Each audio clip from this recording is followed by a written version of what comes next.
Hello friends, my name is Anuj Goyal from get my university.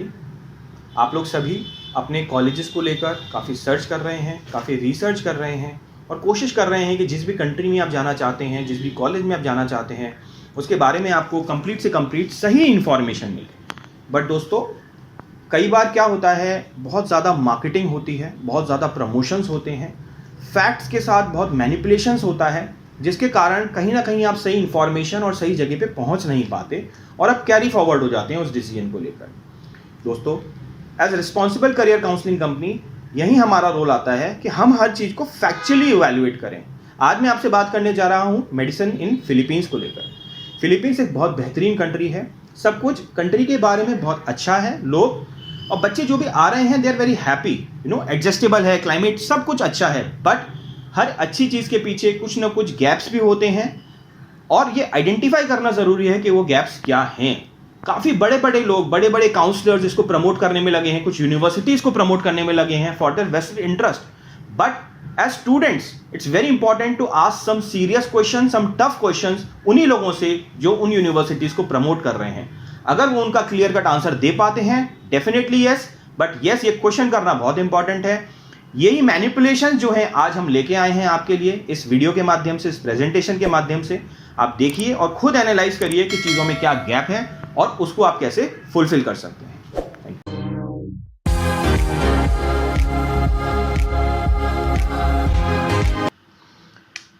आइए friends, इस detail presentation के through जानने की कोशिश करते हैं जो 1 year BS programme in India है, उसका सैंक्टिटी क्या है, उसका फॉर्मेट क्या है और वो कितना सही प्रोग्राम है एमबीबीएस स्टूडेंट्स के लिए। साथ ही में इस प्रेजेंटेशन में हम और भी डिटेल एनालिसिस करेंगे जो क्लेम्स किए जा रहे हैं हाई एफएमजी पासिंग परसेंटेज को लेकर, जो एक ट्रांसपेरेंसी का गैप है फीस स्ट्रक्चर में। आप सब कुछ देखिए और हम यहाँ पे एक लॉजिकल बात करेंगे। आउटपुट निकालना है, वो डेफिनेटली आप उसको एनालाइज करेंगे। तो फ्रेंड्स, नॉर्मल केस में जो बीएस प्रोग्राम होता है, जो स्ट्रक्चर है मेडिकल प्रोग्राम का, वो इस तरह से चलता है जो मैंने ब्लू में शो किया है कि आपका बीएस जो 1.5 to 2 ईयर्स का होता है प्लस एमडी जो 4 ईयर का होता है, पूरा फिलीपींस में ही ऑपरेट होना चाहिए। That has to be completely international programme. You cannot have a half programme in India, half programme in international. बाकी अभी जो इंडिया में कॉलेजेस चला रहे हैं उसमें वो बीएस प्रोग्राम 1 साल का फर्स्ट ईयर आपको इंडिया में कराते हैं, 3rd सेमेस्टर फिलीपींस में और फाइनल जो एमडी प्रोग्राम है वो फिलीपींस में चलता ही चलता है, which is not a right way of operating a programme. आगे हम डिस्कस करेंगे कि उसके लीगल इंप्लीकेशंस क्या हैं, आप इसको देखिए। फ्रेंड्स, ये एम्बेसी है, जो इंडियन एम्बेसी है न्यू दिल्ली में, उसका पेज है, आप इसको देख सकते हैं newdelhi.dfa.gov.in। आइए मैं आपको उस पेज पे ही लेके चलता हूँ, एक बार देखते हैं कि उसका सिस्टम क्या बोल रही है एम्बेसी, वो हमारे लिए जानना बहुत इंपॉर्टेंट है, राइट। सो ये एम्बेसी का पेज है, राइट। और यहाँ पे कह रहे हैं clarification from CHED on the validity of 1 year pre medicine programme in the Philippine and related laws on the matter. CHED is commissioner of higher education, वो यहाँ पे अपना क्लैरिफिकेशन दे रहे हैं। आप देखते हैं पॉइंट नंबर 3 जो है, in every advertisement hoarding they are mentioning they are fully approved by CHED, has CHED approved 1 year BS in India followed by 1 year BS in Philippines and then followed by a medicine proper। जो question मैं यहाँ race कर रहा हूँ यहाँ पे, answer देखते हैं। Answer is a big no. The commissioner of higher education has not approved और authorised any 1 year BS program in India as it will be illegal or contrary to the pertinent provision of the Philippine Medical Act 1959 as already explained. Be it programs like AB Psychology or BS Biology which are proper medicinal program courses. No such authorization has been given to any education institution or person to operate 1 year medicine program, as all medical programs are bound to be by the Philippine Medical Act 1959. So friends, this clearly implicates that this BS program, अगर embassy बोल रही है, chat बोल रही है, तो ये legal programme नहीं है। अब हम देखते हैं कि ये चल कैसे रहा है और क्या टेक्निकल रीजंस हैं और किस तरह से इसको चलाया जाता है। फ्रेंड्स, इस तरह के प्रोग्राम जो पार्शली फिलीपींस में है, पार्शली दूसरे कंट्री में है, इन्हें बोलते हैं ट्रांसनेशनल एजुकेशन प्रोग्राम्स, जो जनरली वहाँ के एजुकेशन को प्रमोट करने के लिए दिया जाता है दूसरे कंट्रीज के अंदर। ये एक सीएमओ है which is chat memorandum order होता है 62। ये पूरा टीएनई प्रोग्राम का लीगल फ्रेमवर्क और उसकी पॉलिसी गाइडलाइंस को एक्सप्लेन करता है यहाँ पे। इसका मैं कुछ पॉइंट्स आपके लिए लाया हूँ जो आप डेफिनेटली देखिए, और ये बहुत लीगल और बहुत ही ऑथराइज डॉक्यूमेंट है जो वहाँ की मेडिकल काउंसिल इशू करती है, राइट। इसमें टीएनई प्रोग्राम में देखिए स्ट्रक्चर क्या होता है, जैसा मैंने आपको बताया, there has to be two partners, one in the host country which is Philippines, their university, and one is the university जिस country में आप जा रहे हैं. So let's say these are the TNE programs run by the Philippine universities, and they are really wonderful programs. They are world class programs like Ateneo de Manila University in association with Queen's Mary University London, central Louisiana university in association with university of Liverpool. तो हम यहाँ देखेंगे सारे किसी न किसी partner institution के साथ हैं, वर्सेस इंडिया में जो बीएस प्रोग्राम चलाया जा रहा है उसमें कोई पार्टनर इंस्टीट्यूशन नहीं है, सिर्फ एक ही इंस्टीट्यूशन है और वही पूरा का पूरा चला रहा है. तो पहले तो गैप यहाँ आया.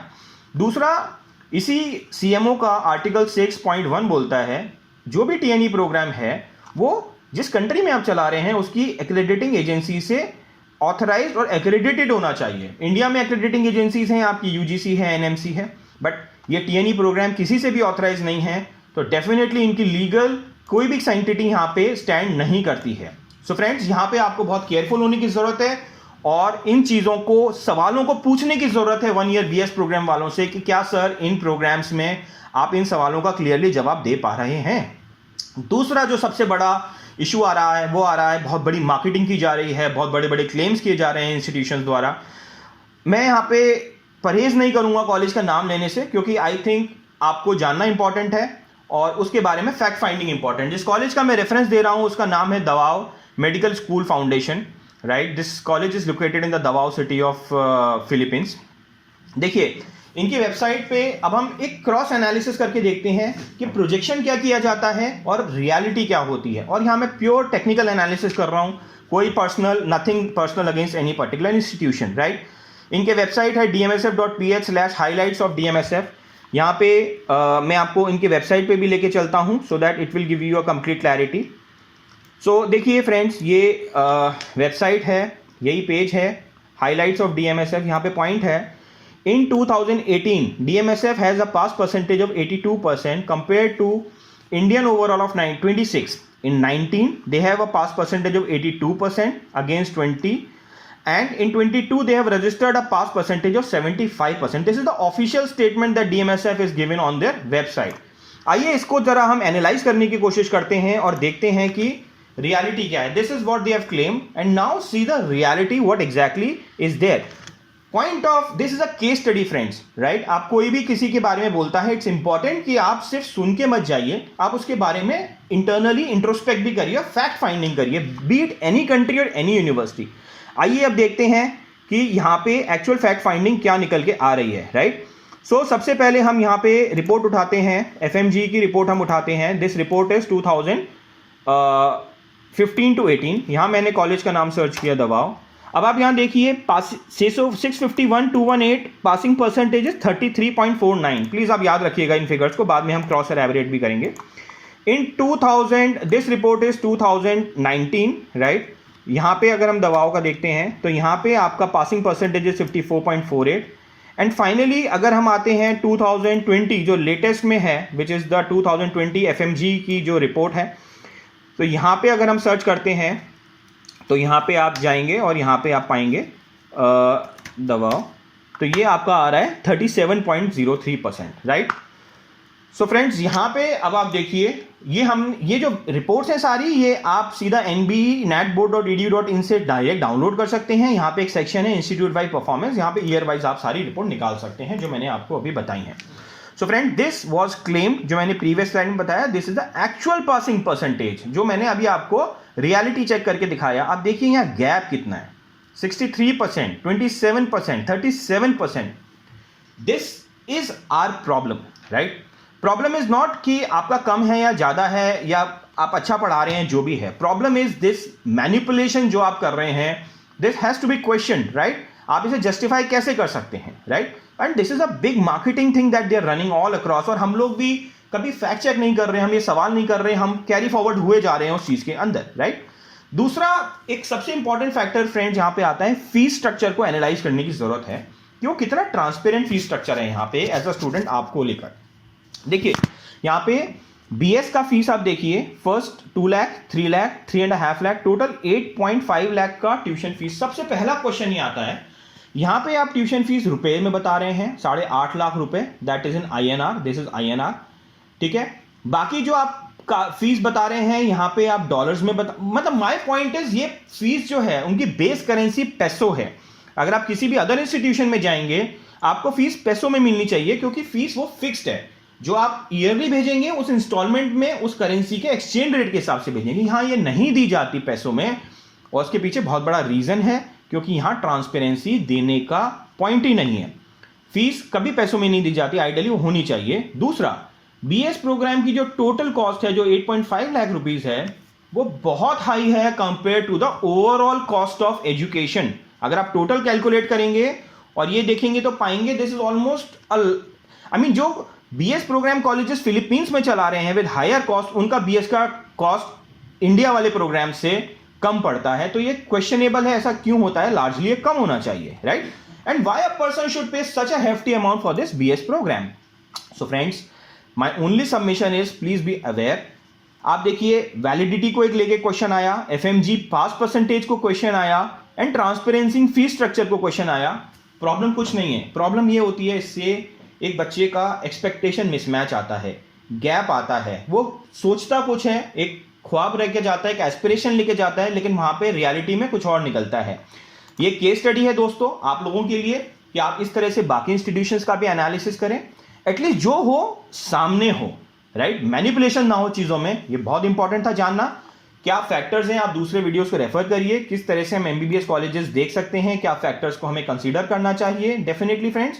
और आपका कोई भी सवाल हो तो आप हमारे टोल फ्री नंबर 7678676001 पे हमसे कॉन्टैक्ट करिए। With all the best wishes, Get My University team wishes you all the very best, and thank you very much for being a part of this wonderful presentation. Say hello to GMU, the one-stop shop for all your admission needs. We introduce you to the finest universities and help find the best fit based on your profile. We help with applications and assist with documentation, visas and even accommodation. With over a decade's worth of experience, 40 university partners in 10 countries worldwide and more than 5,000 satisfied students, GMU does it all. Fix a meeting with us today